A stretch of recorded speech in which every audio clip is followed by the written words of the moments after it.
Good evening. Welcome to WSBI, your resource for success podcast program, where you get to meet inspiring women-owned businesses from across the country. And now, for your host, Kimberly McLemore.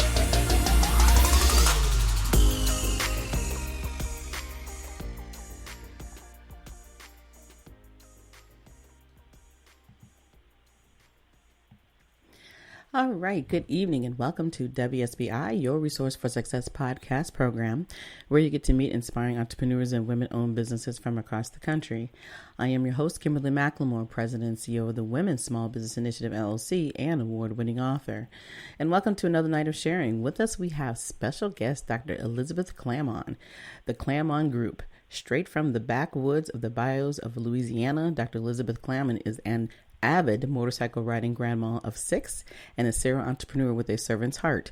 She's an award-winning speaker, coach, and 5-time international bestselling author, touching lives around the world through storytelling, writing, and motivation with a healthy dose of humor.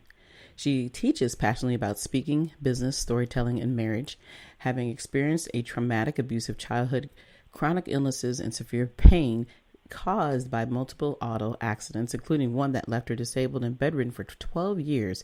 She continues to fight to serve others and fulfill her purpose. So without further ado, please help me welcome to my platform, Dr. Elizabeth Clamon. How you doing, Dr. Elizabeth? I'm doing great, and just call me Elizabeth. That's what everybody calls me. All right. Well, welcome to my platform. I am excited to talk to you, and we obviously have had a few minutes of conversation before we get started, but I cannot wait for all the listeners to hear your story and what you've been up to and, everything that you do. But before we dive into that, Elizabeth, why don't you tell everybody a little bit more about who Elizabeth Clamon really is? Oh, who is Elizabeth Clamon? Well, at the deep down core, I am a people person.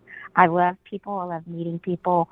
I think that's why I love speaking so much, is because I get the opportunity to meet so many amazing people face to face.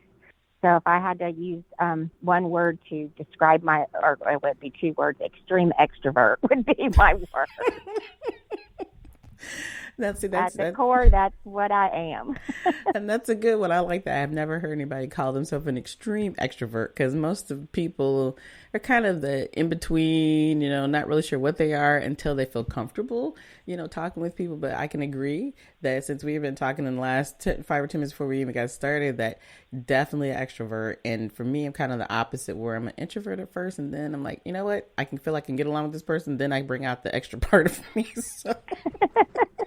And I just let her go. I just say, just go do your thing, girl, and whatever. And, if they don't like you, it's their problem. Yeah, that is very true. And that's what makes you who you are and the things that you do. And so tell us a little bit about your story, how you got into getting to obviously being a speaking engagements and so forth, but I'm sure that your story does not start there. So give us a little bit of insight about how all this got started with you. Well, like you said about in my bio, I grew up in a very dysfunctional, abusive home and suffered a lot of different childhood traumas, and just started out being raised as my grandparents' child and thinking they were my parents. Oh, wow. Until my grandfather suddenly died when I was almost 6, and my biological mother, who I thought was my sister, eloped with a man, came back and took me away from my home, and my grandmother, who it's the only home I'd ever known, and took me across the state and said, "I'm your mom, he's your dad, no other questions." So that kind of set me up for some trauma to start out. Mm-hmm. And kind of rocked my little world. And I ended up in their home suffering all kinds of abuse that you can imagine. And then at the ripe old age of 18, I took my stubborn little self, and I met this guy, and I knew him for 4 months, and I married him, much to my mother's displeasure, my entire family's displeasure. Right. And, they all thought, oh, she'll be back. Well, it's been 38 years and we're still hanging strong. The way I see it, God is good. Yes, amen to that, right. But wow, And that you is, heard a little of our interaction before yes. this. This is what we banter with each other. We actually have a podcast called Hope and Faith with Sweet Tea and Sass. And I don't guess you can guess who's Sass. Right. Yes, he's the tech And we guy. He's also the tech tea. guy you married. Yes, well, he actually is more mechanical than techie, but he's learning to do all my tech now that he's retired from a 33-year career in the Air Force. Wow. So Awesome. he gets to keep up with me. I chased him around for all those years. Now he gets to chase me around and see my tech and help me speak and do book signings and all that kind of stuff. That is amazing. But yeah, we went from there. We had 3 kids, and he enlisted in the Air Force to get his education and became an officer. We started moving. We moved 17 times in 33 years. Ooh. And in the course of all that moving, we our temporary home between assignments was a camper that our family just absolutely loved. And it was our cheap recreation and temporary living quarters. And we were on our way back from I guess first of all, I hit my 30s, and all of that stuff from my childhood caught up with me, which happens to a lot of women. We get in our 30s, and we can't keep it all buried and hidden anymore. Right. And I went through a near nervous breakdown and went through a lot of counseling. It's a journey that I call Beauty Rising from Brokenness, and it's my first book that I wrote.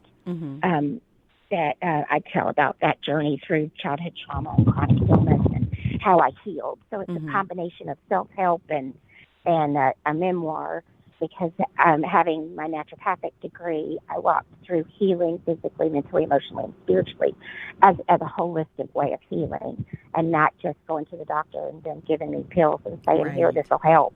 When it doesn't help, it just buries things deeper. And so about a year after I got back on my feet and was doing well after that, we were on a camping trip with meeting my husband's family in Kentucky for a mini family reunion. On the way back from there, we were coming into Michigan on a Friday afternoon in just rush hour traffic and construction. If you know anything about the Midwest, they have 2 seasons, construction and winter. And we were deep in the middle of construction season. And there was a semi-truck in front of us that wasn't obeying the road signs and getting over. And the traffic was shifting to the shoulder of the road and the right-hand lane. And he got to a bridge that he was decorative and arched over, and he didn't think he could clear it. And he slammed on his brakes. He was empty. We were towing a 5,000-pound fully loaded camper. So we were unable to stop. My husband stomped on both feet with the brakes, and I was turned around answering my 11-year-old son's question in the back seat. So we hit that truck doing probably about 55 or 60 miles an hour. And then our camper hit us. Our daughters, who were 16 and 18 at the time, were following us in my husband's truck. They hit the camper, and the camper hit us again. So it was one big accordion crash. My family all were fine, just cuts and scrapes and bruises. But I spent 5 days on the cardiac ward because my sternum was broken. And by the time I got home at the ripe old age of 38, I was disabled and bedridden for the next 12 years. Wow. I give people a little pause there because they have to absorb that 12 years.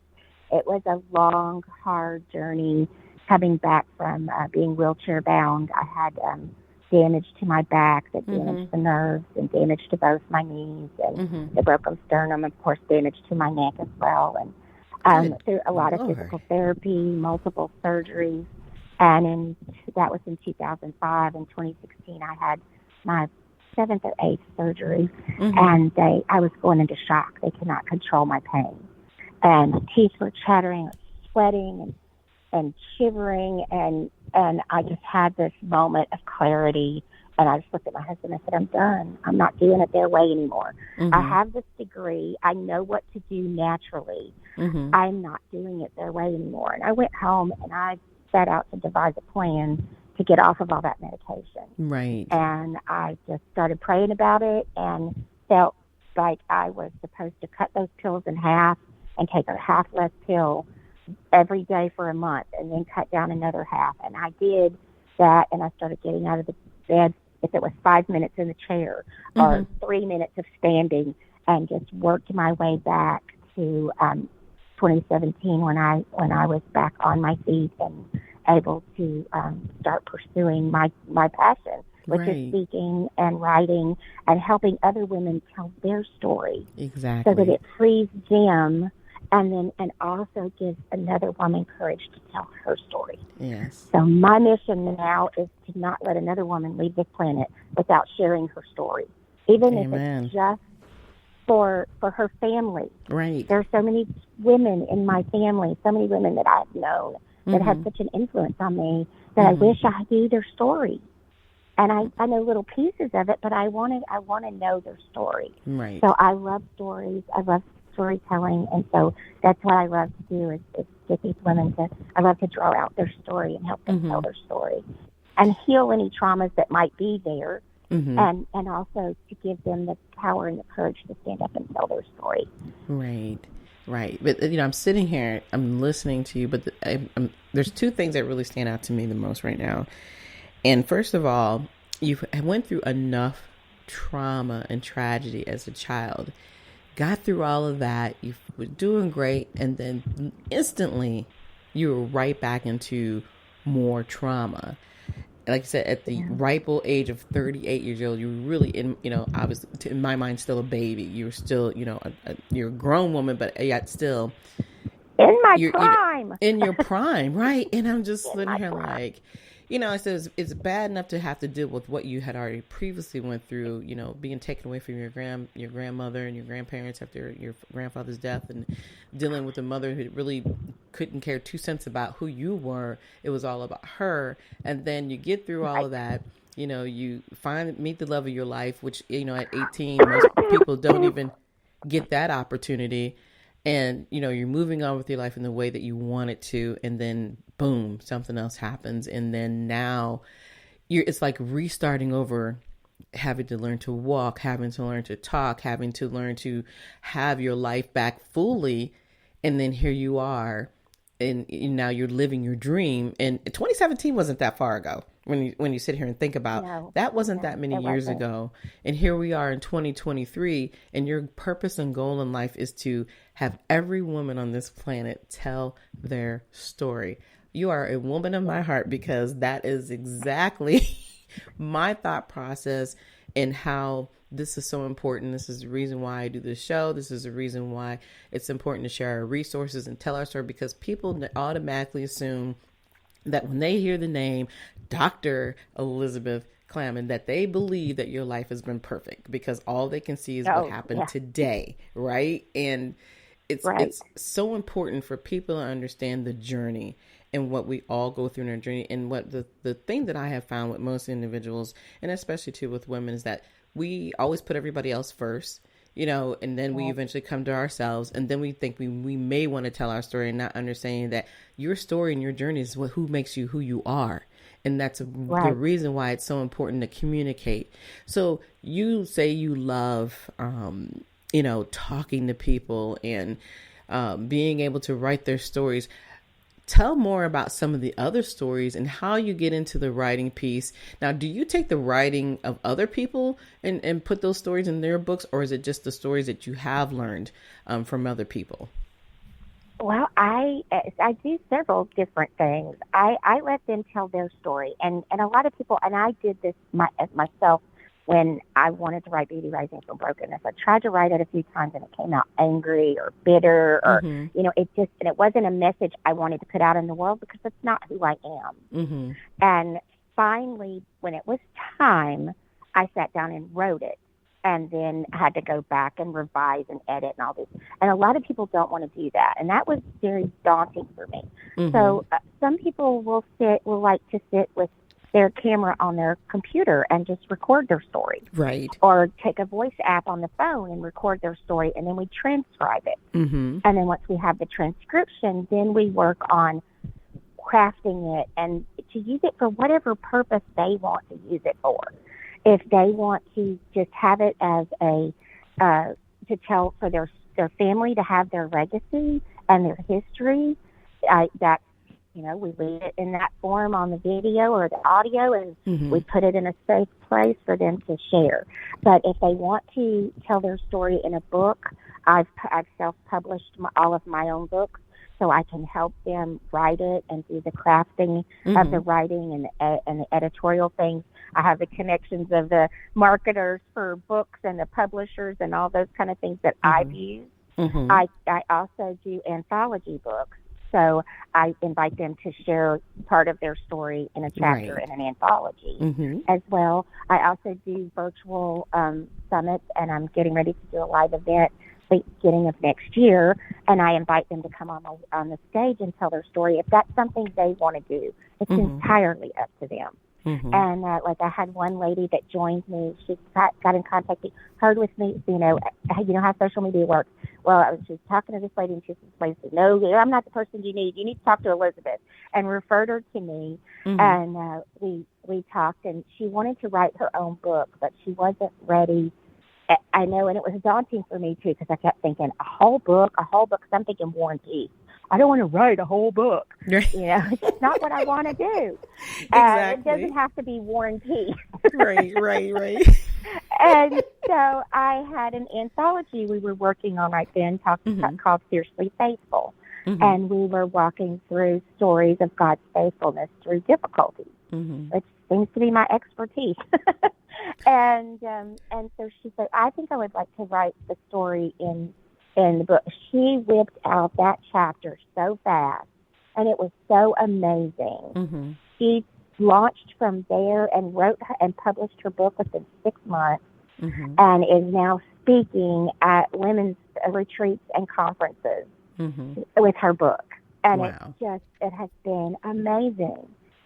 Lori just amazes me, and every once in a while I'll get a message from her, or I'll send her something, and she'll say, "I'm so thankful I met you," just because I was able to help her. It's really all about taking that first small step. Exactly. Overcoming those nerves to take that first small step. And once you get that momentum, they're unstoppable. Once they get that momentum. Exactly. And that's the key. And being an author myself and doing the same process you went through with the self-publishing, telling the stories, the things that you've been through and the trauma that you've been through, and how you come out of that. And of course, providing those resources for people to understand these are the steps that you can take. But the key thing is, people always ask, well, how do you become an author? It's like, okay, well, what do you want to write about? What is your story? What do you want to tell them? And then they talk themselves right out of it, because it's like, well, nobody wants to hear my story. What would make you think that nobody wants to hear your story? Because there's always somebody out there that can definitely connect with you. It could be their story. They feel like it's them that they're talking about, not you. So, trying to get, people to understand the value and the power of the voice is so important. And that's exactly what you do. Yes, that's what I strive to do, because I want them to embrace their story, because it's who they are. Like you said, it's made them who they are today. And it's what brought them on here. And people don't necessarily, and that was one thing for me. I thought, this is a horrible story. Nobody wants to hear it. Well, I had to get to a place where I could tell it from a not horrible place. There's a lot of, you're no matter what kind of story you're writing, fiction, nonfiction, you're going to have a main character, and they're going to go through difficulties. Not as many as I've been through, but they're going to. But, you have to show them the difficulties. You have to show them, and then show them the transformation that you came through that will help them. And that was my thing. If this can help one person, if me telling my story can help one person, then it makes having gone through it a little bit more worth it. Exactly. Because I can use it to help someone else. Right. And I believe everything we go through in life, that's why we go through it. Yes. So we can help someone else. Right. And, at the time, I was, obviously understand it, because you're, when you're going through it, it's just like, wow, is this hell? Is this what it really means to go through that? And then at the same token, people just need to understand that, we all are going to have something go on. It doesn't have to be as dramatic in our life, but if they keep it deep inside, like you were talking earlier, how you literally burst, when it finally, you just couldn't handle anymore. You had to let all these things out that you had been through as a child, and, and everything just kind of comes full circle. And the goal here is to keep people from having to go through that. Tell your story. And I was talking to somebody earlier, and we were talking about narcissism and the traumas and things that you go through, but the understanding of that there's different ways that people have to be able to handle themselves. They're trying to figure out what works best for you. And a lot of people like to go through therapy and everything. Therapy didn't work for me. I had to writing it down and rereading it and seeing it. It literally opened a whole new life for me that I didn't even know was even existing. I didn't plan to be an author. I was like, wait a minute. Me either. No, that was not. I took 5 maths in high school, and I only had to have 3. I took 2 as electives. So math was my whole thing. I never had any intention of doing anything in the humanities. Right. But it's not about my plan, and exactly. And like you said, and people don't realize too how that traumas that they're holding in and they're hiding and they're not talking about, how that affects their health.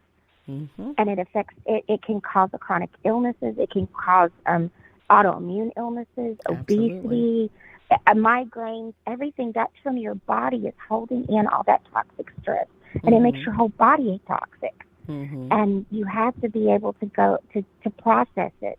And I don't know a better way, like you said, than putting it on paper and writing it out. And even I tell people, just write. Don't care about the punctuation and the spelling and the capitalization. Just pour out those feelings.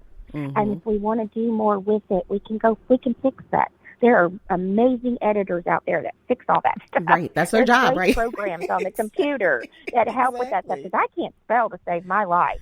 So I'm a 5-time international bestselling author, and I cannot spell. But that's why we have tools. Right. And but like you said, it's about telling the story, and the rest of it is, can be fixed, by, like you said, we have a team of people. This is what you do, it's not, and that's the other thing that I think a lot of people, when they're talking about, I want to, be an author, then they, like I said, they worry about everything else that's not important. You're going to get to that step, and it's not, and if you can't do it, we're going to give you the assistance that you need to have in order to get that. And a big part of, like I tell people, even if you don't want to be an author, tell your story, do a podcast, talk about your journey, connect with other people, provide that, because some people don't want to be, constantly out in front of other people, but they want to use their voice in a different way. Me, I don't mind talking in front of people, but I love being behind the mic. I love being able to have that calmness and getting the opportunity to just conversate with people like you and I are doing now, because like I was saying earlier, it's so important for everybody to understand that we all have had a journey, and that the way you see us now was not how we were a year ago, maybe 5 years ago, or even 10 years ago, because there's so many different things that we go through in the process. And somebody I was talking to earlier was saying that, we're just not the same. But the problem is with people is that they act like you have to be the same every day, or that, you can't change your mind or at that moment, because somebody says that, well, that's the way it is. No, that's not the way it is. This is who you are. And when you realize that you can open up and you can be who you want to be, and you can have that driven journey within yourself, and you accept it. And like you said, the key is it's not our plan, it's God's plan. But the problem is, as humans, what do? We take control of that plan that we think that it is instead of listening to what God is actually telling us. And when you become humble enough to understand that, that's when you start to explode. Right. And that's what happened with Beauty Rising from Brokenness. I tried to write it in my own strength, and it didn't come out like something I wanted to put out in the world. But when God woke me up and said, it's time, write the book, it flowed, and it flowed from me in a beautiful story, a hard story, but a story that has helped so many people. And it was what I wanted to put out in the world. And the hardest part for me was hitting the send button to the editor. Yes. Because it was like my newborn infant, and I was turning it over to the stranger. Right. And I was like, I got to go. You can't have it. What if you mess it up?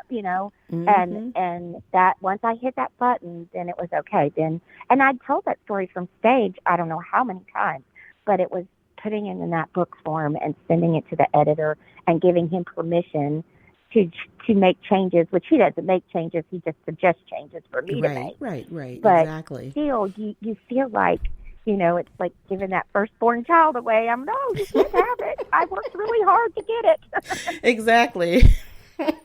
and you're right, because even when I had wrote my book about the domestic abuse I went through, and I wrote it in a year, but it sat for almost 7 years on the shelf because I just needed to get ready. I couldn't figure out, okay, are you really truly ready to have everybody know what happened to you? There's all these things that are going through your head. And then, of course, a big part of it, too, was healing, really, truly being able to heal, be able to tell the story, really understand it without me falling apart, every time I would think about it or like you said, being so angry that you really couldn't move forward because there's all these things going through your mind about how do you get there? How do these things happen? And, this is not you. This is this person, what really happened. So all those things that you go through, these are all the things that you truly do need to share with people because they need to understand it is not going to be easy. But once you get through, you can't go around the pain. You have to go through it.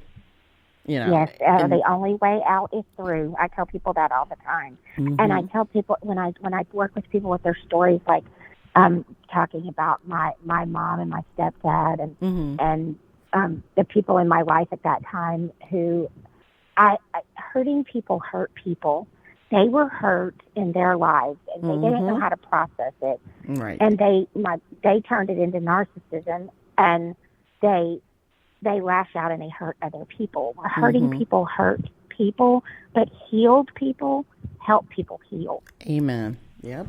So if you can write that story and heal that pain, you can help other people heal their pain. Mm-hmm. And that's what it's all about. Exactly. Whatever reason did you go through all of that for? Right.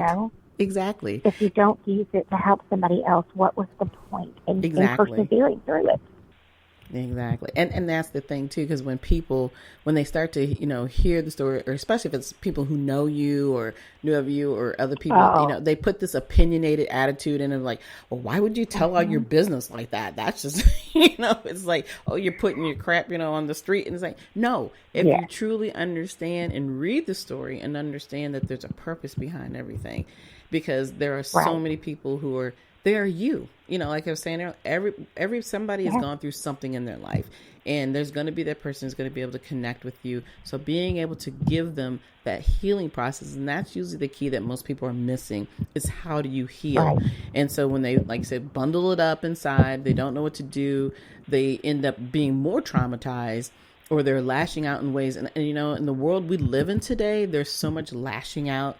There's so much hatred. There's so many things going on in people's lives. People in pain. Yes, too much pain. People in pain. That's way what they're too much. From is their pain. Mm-hmm. Yeah. Mm-hmm. Yeah, and it's scary. It is.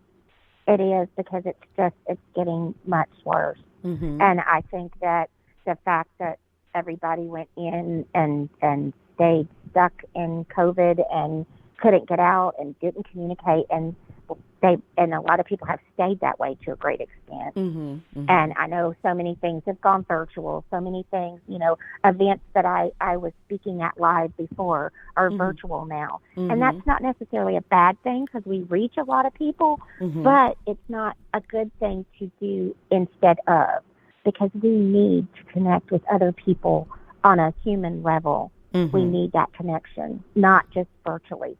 And it's really, we're seeing the results of that in our society, and it's really sad. Right, and absolutely. But then you have the other half of the people in the world who have built so much hate within themselves that they have to pour that hate onto somebody else, and because they don't communicate. Right. Nobody understands their story or their problem, and to be able to help them.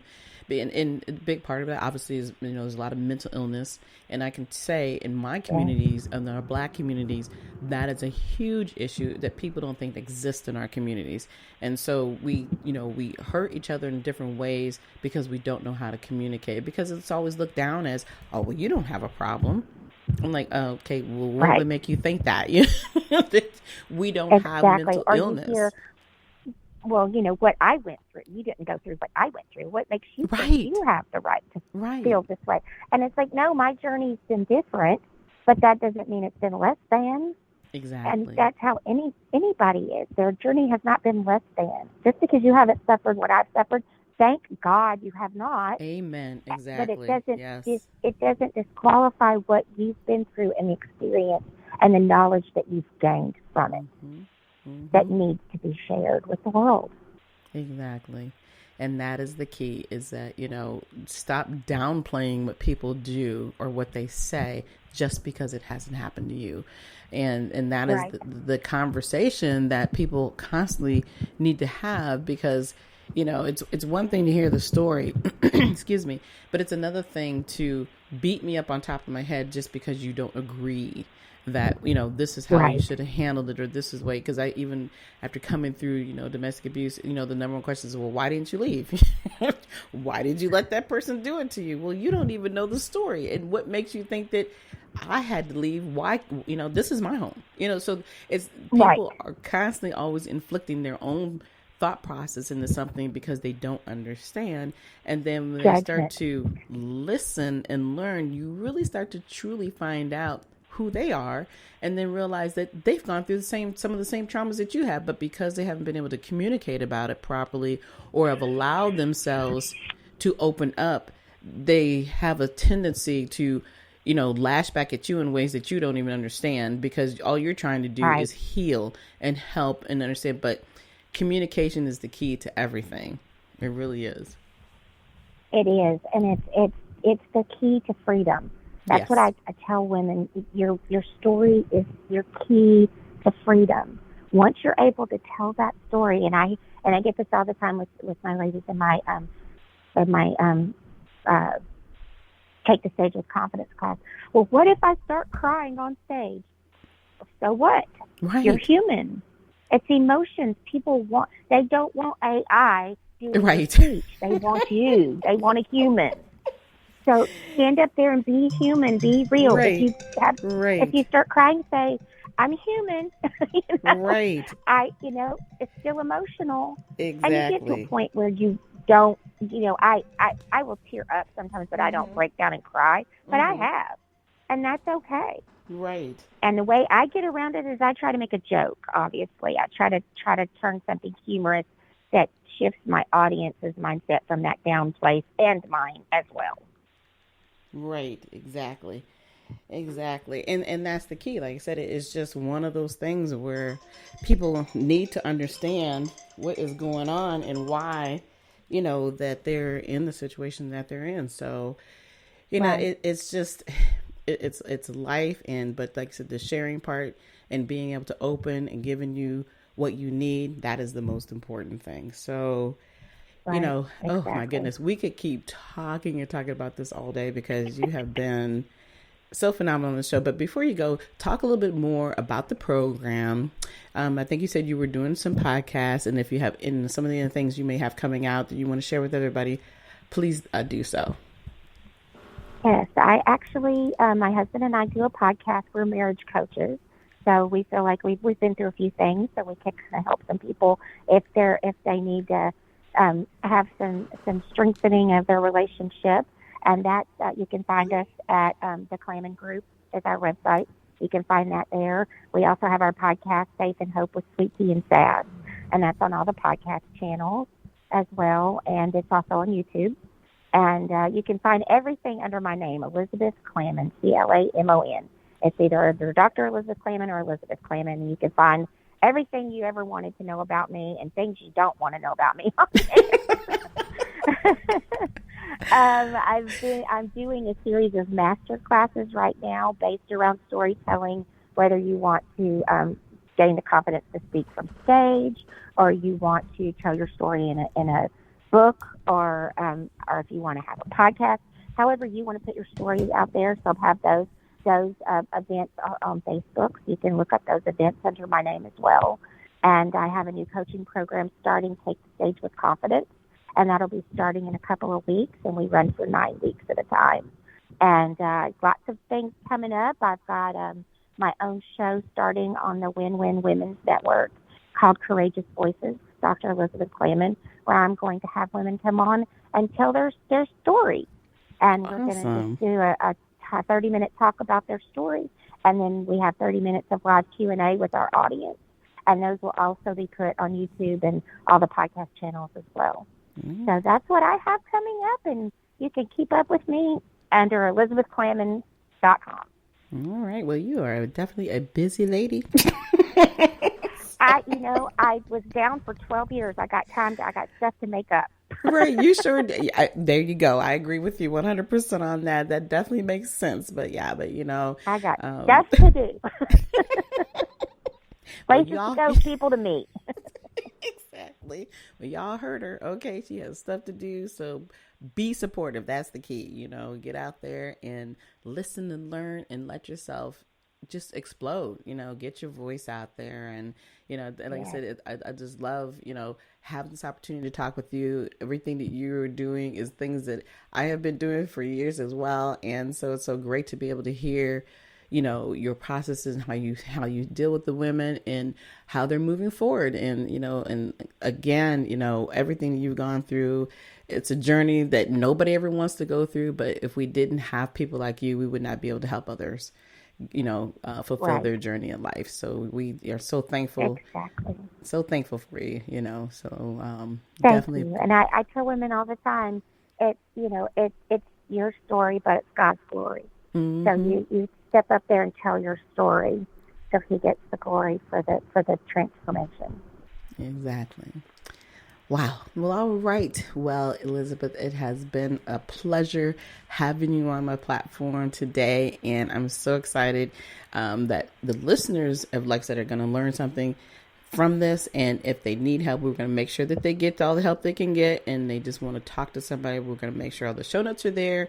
We're going to make sure that we can, get you guys connected like you need to be. Don't worry. So, if you don't remember it all here, you can go back and listen over and over to the podcast, but we will definitely have the information there so that we can, get you where you want to be, whether it's, like she said, doing a book or whether it's doing a podcast, or if you just want to be a speaker. All these things can happen. We're definitely here to assist you for that. But again, I do absolutely thank you for being on the show with me this evening. And I hope that you enjoy the rest of your evening and hanging out and doing whatever you're doing today. And we'll hopefully get to talk in the future. I would love to. That sounds amazing. Thank you so much for having me. You're welcome. It's been my pleasure. And like I said, have a good one. Thank you. Thank you. Bye-bye. Bye. All right. Wow. What an amazing show that we have had today. It has definitely been one of the greatest things that I love talking about is passion. I love talking about the speaking, the business, the storytelling, the podcasting. All these things are the most important that we need to communicate about. Talking about having your voice heard. Oh my gosh, this is what it's truly about. So I hope you guys truly, really understood that it's about connecting with yourself. And like I said, about truly sharing the story, getting it out there. If you want to learn more about how to do this, if you know you're ready to do this, please reach out to me at KimberlyWSBILC@gmail.com and let's chat about those dreams and turn them into real, true goals. Get it out there. Let your voice be heard. It is so important. Holding it in isn't going to help you at all. And of course, if you want more of your resource for success, monetary donations to support the podcast are now accepted at Cash App, PayPal, Good Pods Tip Jar, or go directly to the website at www.wsbilc.com. And again, we would like to thank you all for listening to us tonight. We will be back next week with more amazing guests. Be sure to follow us on iHeartRadio or wherever you listen to your podcast. But until then, enjoy the rest of your evening and good night. Good night, everyone. We will be back next Thursday evening at 7 p.m. Follow us on Spreaker, www.spreaker.com/user/WSBI. View our new WSBI website anytime at www.wsbillc.com and on Facebook, Twitter, YouTube, LinkedIn, and Instagram.